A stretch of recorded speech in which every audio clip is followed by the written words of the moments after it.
नमस्कार, जैस भारत न्यूज में आपका स्वागत है। मैं हूं आपके साथ गौरव झा। आज मैं बात कर रहा हूं पटसा गांव में अति प्राचीन हनुमान मंदिर जो कि कल्लड़ चौधरी विद्यालय के समीप स्थित है। तो आज हम बात कर रहे हैं हनुमान मंदिर की। तो पटसा गांव के उत्तर दिशा में एक छोटा सा सुंदर हनुमान मंदिर है। यह मंदिर को देखने से ऐसा प्रतीत अथवा ज्ञात होता है कि लगभग 200 वर्ष पुराना मंदिर है। पास ही में एक हनुमान जी का पताका भी है जिसे गांव वासी हनुमान ध्वजा कहकर संबोधित करते हैं। दरअसल साधु महात्मा भी अपने रहने और पूजा अर्चना करने के लिए अच्छी जगहों, मनोरम वातावरण का चयन करते थे। वैसे वैसे तो यह कहा जाता है कि हनुमान मंदिर गांव का सबसे अति प्राचीन मंदिरों में से एक है।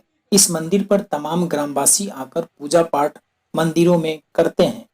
और मंदिर की अत्यधिक पुराना होने के कारण आसपास के इलाकों, आसपास के गांवों के लोग भी नियमित रूप से पूजा अर्चना करने बड़ी दूर से आते हैं। पटसा गांव के लोग हनुमान जी को बूढ़ा बाबा कहकर पुकारते हैं और संबोधित करते हैं। और हाँ, इस मंदिर पर साक्षात बजरंगबली विराजमान है। दूर दूर से भक्तगण आते हैं और भक्तों की हर एक मनोकामना यहाँ आने के बाद पूरी होती है। मंदिर को देखकर ऐसा प्रतीत होता है कि किसी महात्मा दिव्य पुरुष के द्वारा ही बनाया गया था। इनके बारे में बतलाया जाता है कि उन दिनों हमारे गांव के महान विभूति महामहोपाध्याय पंडित रामेश्वर झा बनारस में ही रहते थे, जो संस्कृत और मैथिली के मर्मज्ञ विद्वानों में से एक थे। 1980 में उन्हें सर्वप्रथम बनारस हिंदू यूनिवर्सिटी में महामहोपाध्याय की उपाधि से नवाजा गया था। तो उन दिनों अवधूत बाबा आए थे, जो पंडित रामेश्वर झा के साथ बनारस की पवित्र भूमि से आए थे, जिस मिट्टी के कण कण में साक्षात शिवा का वास है। ऐसा ज्ञात हुआ कि अवधूत बाबा सर्वप्रथम पटसा में उन्हीं के निवास स्थल पर ठहरे थे और बाद में समय अनुसार वो एकांत जगह में आकर रहने लगे। हनुमान जी का भक्ति में लीन रहने लगे। वो अपने हाथों से ही मिट्टी से बनी हनुमान जी की प्रतिमा की स्थापना करी। यह मंदिर एक विशाल और पुराना बरगद के पेड़ के नीचे में है और छोटा सा मंदिर बना है।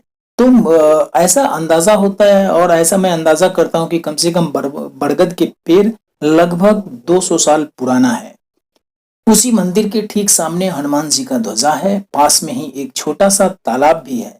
तालाब भी अत्यधिक पुराना होने के कारण पानी कम ही रहते हैं। ठीक उसी के बगल में एक सुंदर ठाकुरवाड़ी भी है, जहां पर अवधूत बाबा पूजा अर्चना करते थे। अब अवधूत बाबा के बारे में एक विचित्र रहस्य भी छुपा है। इनके बारे में गांव के बुजुर्ग और ग्रामीण लोगों के अनुसार ऐसा कहा जाता है कि जब वह तालाब में स्नान करते थे तब वह अपने शरीर से आंत निकालकर साफ करते थे और फिर स्वतः अपने शरीर के अंदर रख लेते थे। ऐसा वहां के स्थानीय लोगों का मानना है। पटसा गांव का यह एक प्रसिद्ध और प्रभावी मंदिर बहुत ही पुराना है और हनुमान मंदिर है। यहाँ पर लगभग कई नवाह अष्टयाम कीर्तन हुए हैं और आज भी समय समय पर अष्टयाम नवाह और कीर्तन होते रहते हैं। दिन रात यह हनुमान मंदिर अति प्रभावी दिखता है। यहाँ पर पहुंचने के बाद ऐसा प्रतीत होता है कि साक्षात बजरंगबली विराजमान है। वैसे आज भी पटना गांव के हर एक क्षेत्र में काफी आगे है, दिखता है। और हनुमान जी का जो यह मंदिर है काफी गांव से अलग हटकर बनाया गया है और यहाँ की खूबसूरती और प्रकृति को आप बखूबी यहाँ आने के बाद देख सकते हैं। तो बहुत से पुजारी कई वर्षों के दौरान इस मंदिर पर बहुत से पुजारी भी पटसा गांव में का यह एक प्रसिद्ध और प्रभावी मंदिर काफी अति प्राचीन और पुराना हनुमान मंदिर है।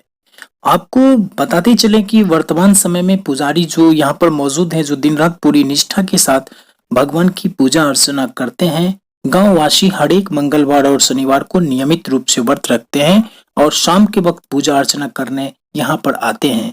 और वहाँ पर भक्तगण और श्रद्धालु के अनुसार भी वहाँ पर आने के बाद एक शांति मिलती है और उनकी हर मनोकामनाएं पूरी होती है। तो आप यहाँ आकर मंदिर की भव्यता को देख। दुनिया की तमाम छोटी बड़ी खबरों के लिए बने रहिए जैस भारत न्यूज पर।